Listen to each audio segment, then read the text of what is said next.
Analysis of bars of composite section. तो composite section के bars का हम लोग एनालिसिस करेंगे। तो ये है वो कॉम्पोजिट सेक्शन, इसमें बार 1 और बार 2 है। इन दोनों के मटेरियल्स डिफरेंट है लेकिन दोनों अटैच्ड हैं और ये दोनों बार्स के लेंथ सेम है और यहाँ पे सेम लोड अप्लाई हो रहा है।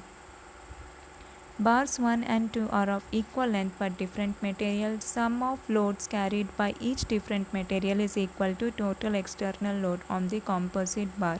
तो सपोज इस डायग्राम में बार 1 और बार 2 का अपना सेपरेट लोड होता P1 और P2, लेकिन हम लोग इनके सम को सेम एक्सटर्नल लोड मानेंगे।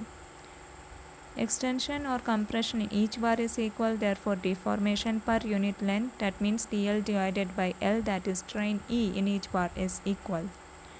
तो यहाँ पे इस लोड को बार 1 और बार 2 में एक्सटेंशन और कंप्रेशन सेम ही होंगे, या तो यहाँ पे कंप्रेशन होंगे या तो यहाँ पे एक्सटेंशन होंगे। तो यहाँ पे डिफॉर्मेशन भी सेम होंगे, यानी कि स्ट्रेन E भी इक्वल ही होंगे। P equal total load on the composite bar, L equal length of composite bar and also length of bars of different materials. A1 equal area of cross section of bar 1, A2 equal area of cross section of bar 2, E1 equal Young's modulus of bar 1, E2 equal Young's modulus of bar 2, P1 equal load shared by bar 1, P2 equal load shared by bar 2, sigma 1 equal stress induced in bar 1, sigma 2 equal stress induced in bar 2. Total load on composite bar P equal to P1 plus P2, P equal sigma 1 A1 plus sigma 2 A2।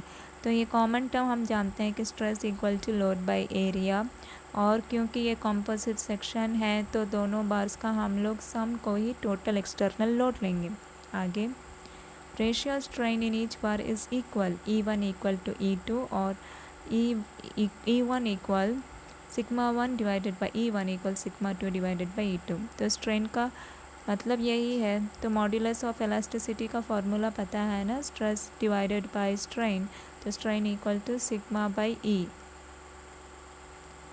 अब एक term आता है modular ratio of E1 by E2 is called modular ratio of the first material to the second.